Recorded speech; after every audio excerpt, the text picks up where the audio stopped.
etxe orokorrean eresirik gabe hil ziren gure aurrekoak.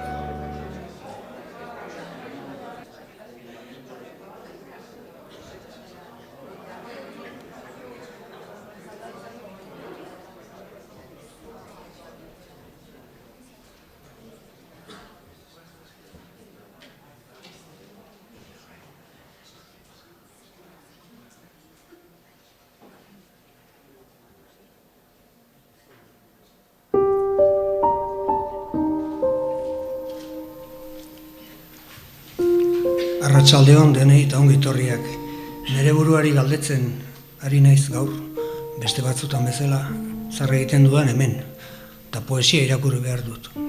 Zer da poesia? Azken finean poesia izango litzateke norberaren izate, luze, sakon, beste batzan harina ere bai, mio komplikatu baten eta ibilbide baten adierazpena. Barrutik ateratzen zaiguna eta horretarako doairi baldin badugu eta dugun neurrian hitzen bitartez. Nik ezin dizkitzuet bestelako fruituak eman, beste maitzarik ez dut, bakarrik hitz batzuk. Orduan, hitz hauen bitartez iruditzen zait elkar konsolatu genezakela, elkar norrizatean bermatu genezakela, eta elkar baita ere azpimarratu edo ratifikatu genezakela ze. Nik ez dut uste mundu hontan jende erabat berezirik eta besteengandik oso diferenteri badagoenik. Azken finean, diferentea desberdina dena gera, baino gizatasunaren zoruan deno dauzkagu arazo berdinak, zauri berdinak, zalantza berdinak, eta orduan nik sinisten dut hitzen bitartez ahal genezakela nolabait elkar kontsolatu, elkarri gure bizi izatea argitzen lagundu, argiagotzen. Ze askotan aurkitzen baitugu idatzietan guk zantzutua genuena, baino esaten jakin ez genuen ura. Horixe da azken finean poesia ororen eta nik uste dut adierazpen ororen sekretua. Negua Venezian 1988. Isilik, ies zijoan arratsaldean ontzia, ezpondetatik aruntzaoko itxasoruntz, ahazturak gizakumeen ametsei, destainu dagien erresuma urrunera. Oialbela doi aizatuek adio zegioten, mila jauregidun hiriari, arlanduetan usteltzear zelarik, barnerreka arresituen ezetasuna. Ospedaletik igaro ginen, eta gogoan izan genuen maisu ilegorriaren adatxiorik lanbrotsuena. Zer nolako melankolia geldia, esan zenuen zuk, lehiora irtetzen ginelarik, egun sentiak gaua errenditzen duen ordurik nekatuenean. Han, lambroesiari zegozkion ikusametxetan, nabaritu genuen bihotzean nora ezaren zama astuna, desolazio hura, desolazio hura. Orduan, barnegela babestuetara itzuliz, apal berrabestu genuen, espirituak kontsolamenduz zekarkigun eresia. Hemen gaude, esan genion elkarri. Bizidun umezurtz, baina hemen gaude oraindik, ez da erabat kunplitu gure ordua. Eta zuk, kontzertuaren pasarteak oroitu zenituen, harmoniaren sabairik gorenari, euts ziezaioten, bakean bakez, bakeratu nahirik, harimak iluntasunean sarri itxulagun dituen egun sentia, edertasuna eta iria. Bitartean, isilik, ies zijoazen gogoetak, ontziak, desirak, neguko ibiltari misteriotsuak, hegi lokartuetatik, aruntzagoko kostalderuntz.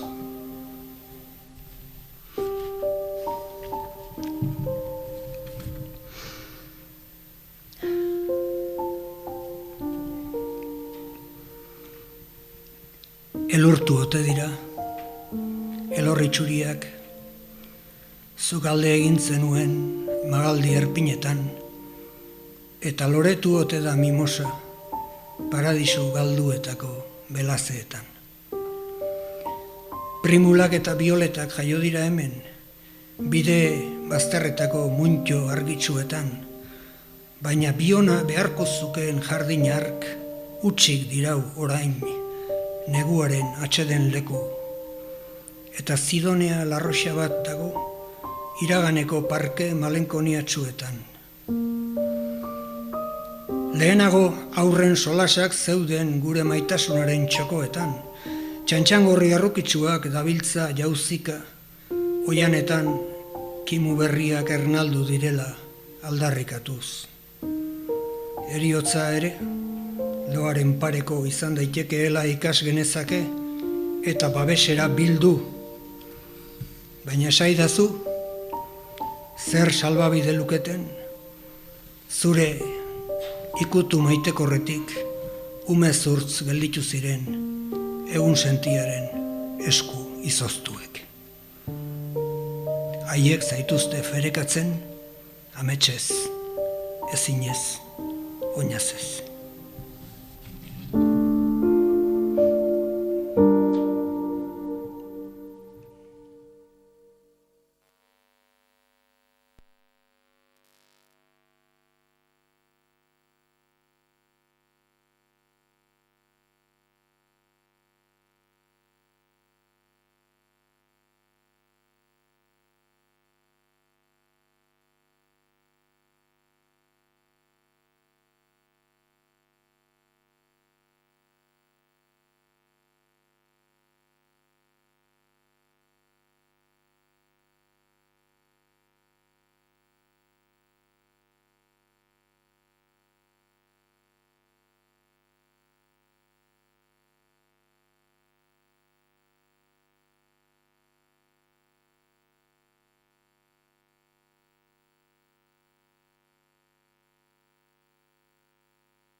inoiz esan ezin diren estalitako egien oihurik bortitzena. Arratsaldeon, gure poetak gailurreko bertsolariari eskaini zizkion hitz berberak berari eskaini nahi dizkiogu arrats honetan. Xavier, poeta, abeslari, pentsalari eta solaskide izan zenari, bere ekarpena Euskal Herrian lagaduen ondarea itzelezkoa delako. Bizitzaren sakontasuna, maitasunaren iraun beharra, naturaren lilura, aberriaren nostalgia, heriotzaren aurreko jarrera, leialtasuna, umorea eta ironia, unkipena eta damua, bakardadea eta alaitasuna. Bizitzan barne zurrunbilo modukoa sentitzen dugun nahaste borraste horri hitzen lioa aurkitu eta opari egin diogu eskaini diogun poesia saria emate garaia heldu baita. Xabierrek zion, sentimendu eta sufrimendurik gabeko poesia erretorika hutsa da. Gaurko irabazlearen ezer gehiago behar gabe lana hildo beretik doala uste dugu. Eta horretan jarduteko epaimaikide izan den Lourdes Otaegiri gonbidapena luzaitu nahi diot, lanari buruzko iritzia eman dezan. Lourdes, nahi dezunean.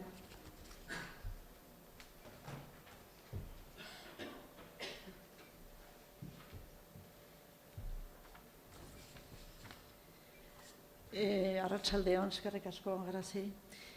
Momentu honetan hitz asko esan litezke, bereziki Leteren beraren emanaldi horren oroitzapena datorkigularik, hemen bere hitzak entzuten izan ginen oroitzapenetan berpiztu direlako sentimenduak, eta musikaren eraginez ere bai, baina ni akta bat irakurtzera datorkizue. Epaimaikide izan nintzen Jose Angel Irigaray, Jose R. García, Igor Estankona, Tere Irastortza, eta neronek osatu genuen epaimai honek Donostian 2012ko otsailaren batean honako akta hau erredaktatu zuen. Xabier Lete Euskarazko Nazioarteko lehenengo poesia sarira 22 lan aurkeztu dira, asmo eta arnasa poetiko desberdinetakoak. Baina denak aintzakotzat hartzekoak direla esan genezake. Lehenengo eta behin beraz, nabarmentzekoa da lehiaketak bildu duen oihartzuna. Ez dira gutxi izan Leteren memoria mantentzeko antolatutako lehiaketan parte hartzera deituak sentitu direnak. Haren aldeko omenez, hark ireki bidean txertatu nahian edo beste dozein arrazoi tarteko parte hartu nahi izan dutenak. Lanen kalitateari dagokionez, dozena bat lan gailendu dira lehen itzulian.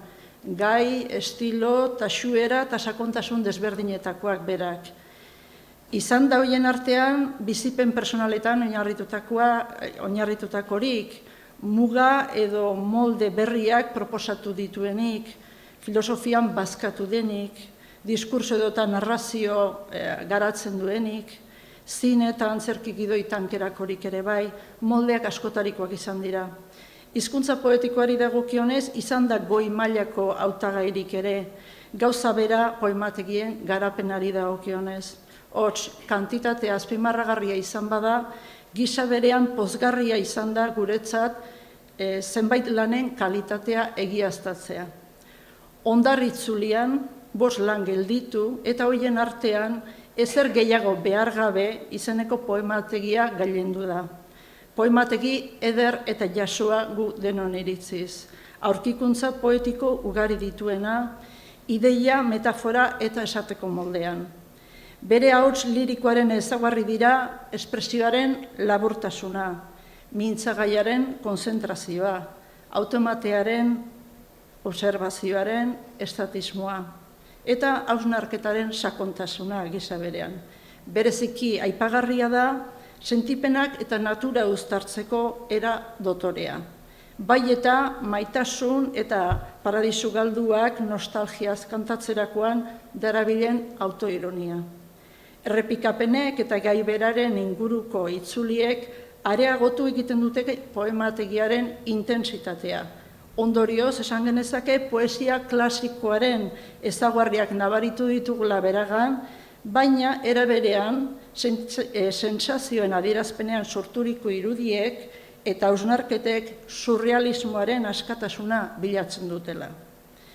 Xabier Leteren omenezko lehenengo nazioarteko poesia sari honetan epaimaikide zeregina betetzeako ohorea izan da guretzat, zoriondu nahi ditugu irabazlea eta gainerako partaideak, eta azkenik ibilbide luzea eta emankorra opa diogu Gipuzkoako Foru Aldundiak Leteren oroimena iraunarazteko antolatu duen poesia sariketa honi.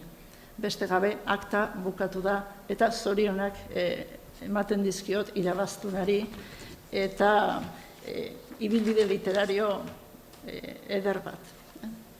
Beste gabe.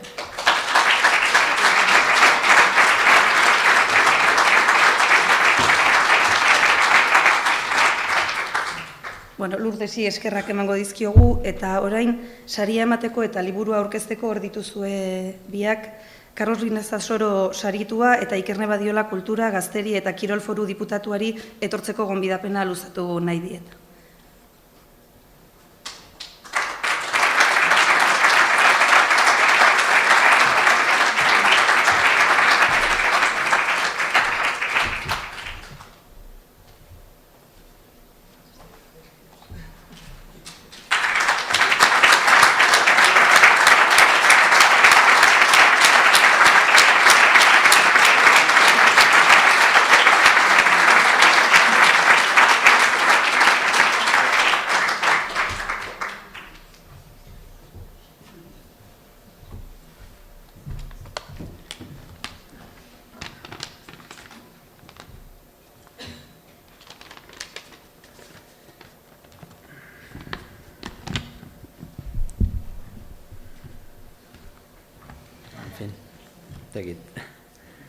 Ikusten duten, baina. Arratsaldeon. Eskertxarraren arauak hautsiz, hasteko eskerrak eman behar ditut, eta eskerrak ematen ditut, eskerrak eman behar dizkiedan guztiei. Hori esan da, ez pentsa zuek, lagunok, nik sari hau jaso izanak, zuek baino ezertan gehiago egiten nauenik. Ez, eta nik alderantziz esango nuke gainera. Ni hemen goian egoteak esan nahi du zuek baino errukarri, ergel eta ez gauzagoa naizela dudari gabe. Zer naiz ni izan ere? Ni naiz hitzak kontrako eztarrian trabatzen zaizkion poeta tristea. Ni naiz edozein hiritako, edozein kaletan galtzen den gizon bakartia. Ni naiz txoriri gabe gelditu den ardazka lehorra.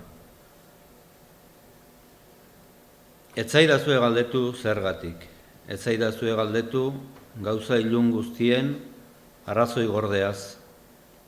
Nola arraio ulertzen den Euskalteleko faktura bat adibidez, edo nola manejatzen den GPS bat, edo nola konpontzen den entxufe santu bat, edo gure semeek zenbat paga kobratzen duten eta zergatik. Gauza horietaz galdetzeaz gainera, zuek diozue, nik ez dudala hitzik maiteok zuentzat. Eta kontua ez da nik ez dudala hitzik orain zuentzat, baizik ez dudala solas gaiztorik baizik, eta izpiritua utxik eta zuloak patrikan. Baina zer dira hitzak, norentzat dira, zuentzat izan ezikan. Hitzak eta hitzok zuentzat dira, eta esan nahi nuke oso maite zaituzte dela, baina ez dakit hori nola esaten den hitzekin, besarkadari gabe, lotxariz lehertu gabe. Ni halakoxea naiz, pizti beldurti baten oihartzuna baino ez, zuen begiak eskatzen dituen ametsurrutia. Sinisten dut, zuek zaretela nire euskarria, bizigaia eta irriparrea, nire poz handiaren arrazoi azkena. Sinisten dut, nire poemetan badagoela arrazoi gorde bat. atzeman ezin litekeen azken larrosa, San Martinekoa, eta hori guztia nire aberria eta mina, nire zorionaren epifania zuentzat dela, gu guztiontzat, eta Xabierrentzat, eta joan ziren guztientzat. Sinisten dut arboletan, eta arboletan bizi diren txorietan, gauza txiki guztien haunditasunean, isiltasunak belarrira esaten dizkidan kontuetan, eta gizaki ororen errugabezian. Ez galdetu niri zergatik hau edo beste. Zergatik nire egonezinak ezinegona sortzen duen inguruko ezpain guztietan, eta nora doan denbora hain abiadura handian gu bide bazterrean utzita. Nik ere, zuek bezala, galderak besterik ez dauzkat. Eta azkenean, ulertu dut bizitzak aurrena dena ematen dizula. Eta gero, apurka-apurka, kendu egiten dizkizula, eman zizkizun gauzak. Eta horrekin ikasi behar dugula bizitzen. Horrekin bizi behar dugula. Ezer gehiago behar gabe. Akaso, ez dagoelako besterik ezer. Edo akaso, beste zerbait badago ere, ez delako guretzat. Ondo bizi eta mila esker.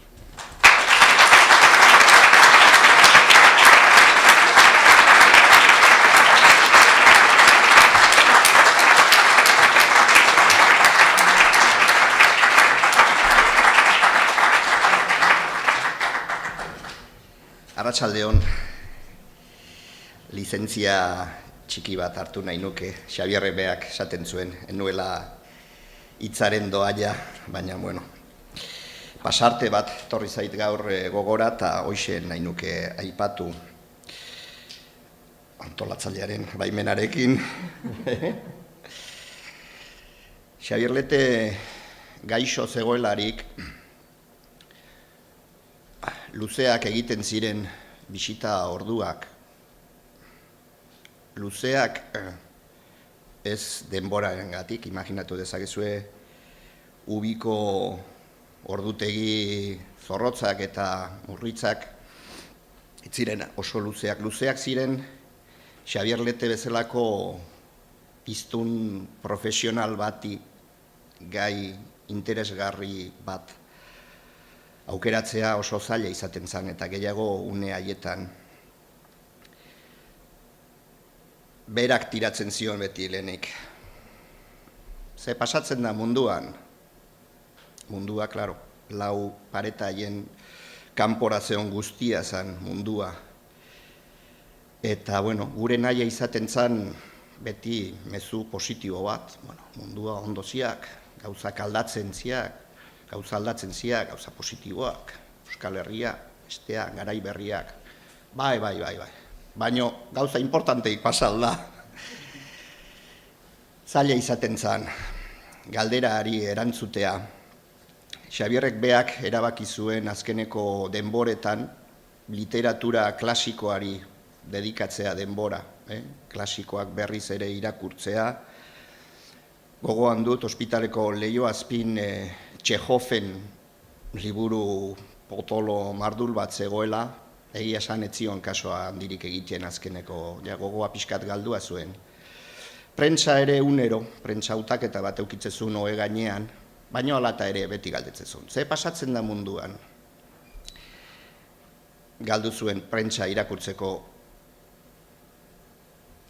gogoa, eta nik egun hartan pixka bat animatzearen edo gaiztakeri pixka bat egin nion olako komentario bat.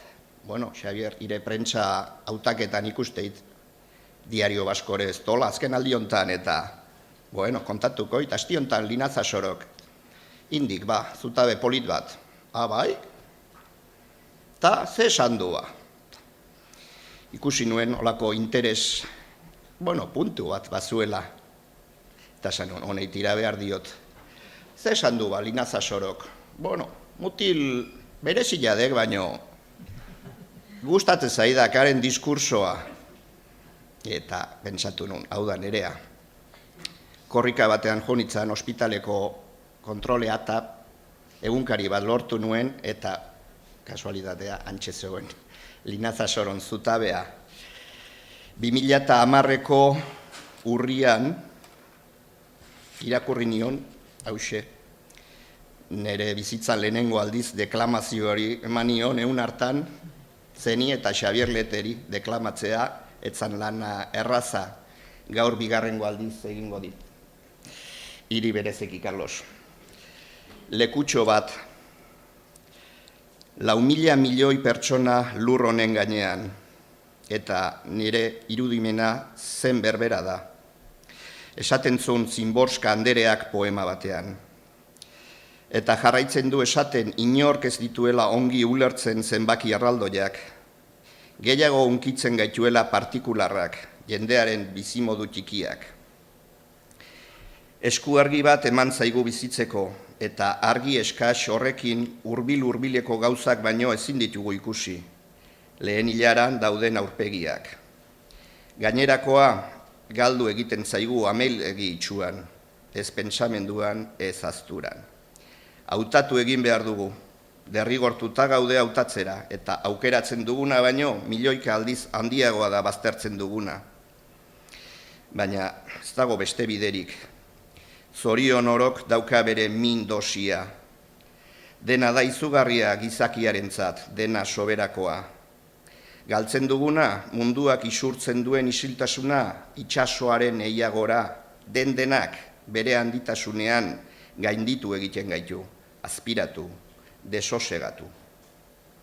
Baina nahikoa dugu zerbait, argizpi bat, poema bat, irriparre baten atsa, amets xume baten fereka, zenbaki beldurgarri horiei izkin egiteko, lekutxo bat izateko, geurea. Ia apenas inork abitzen den mundu gainpopulatu honetan.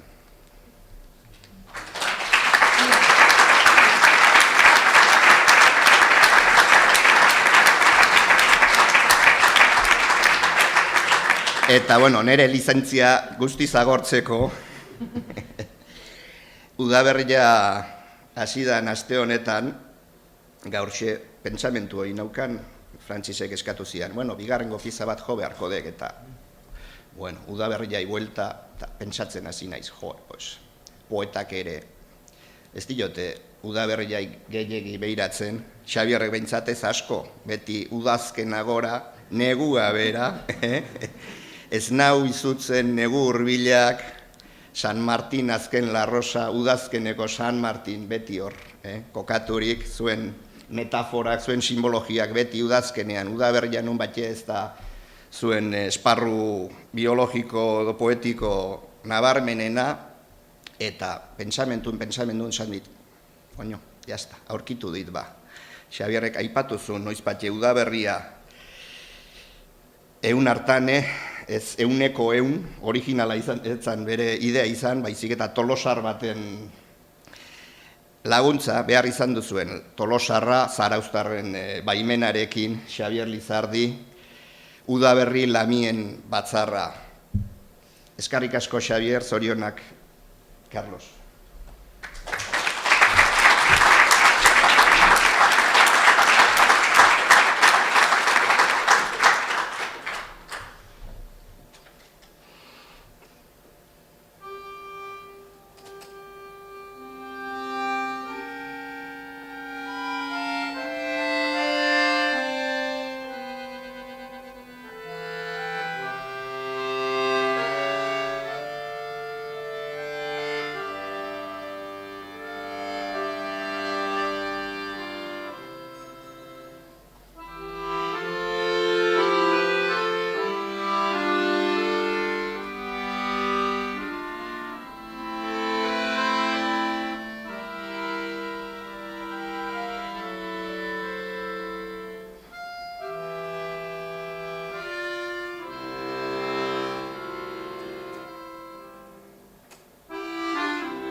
Carlos, eta mila esker, Josean, eskaini diguzuen saio atsegin honegatik.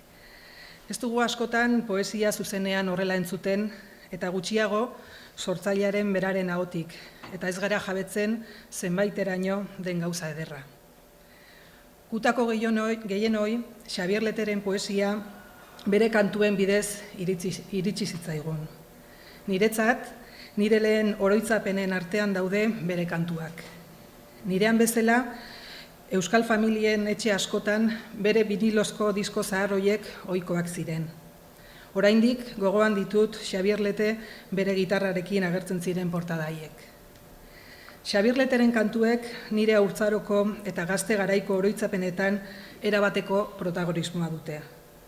Baina une batean, bat-batean, Xabier Leteren poesiaz jabetu nintzen. Modu ezberdinean hasi nintzen entzuten bere kantuak eta irakurtzen bere letrak. Hurrengo pausoa bere poesia zuzenean liburuetatik irakurtzea izan zen. Ez dut honi buruz hitz egiten jarraituko, baina uste dut bide hau bera nire belaunaldiko askorena izan dela, ez da izela oso originala alegia. Xabier Lete eta bere izaera poetikoa omentzea da 2 urtez behin ospatuko den sari honen helburua. Baina Xabier Lete poeta baino zerbait gehiago izan zen.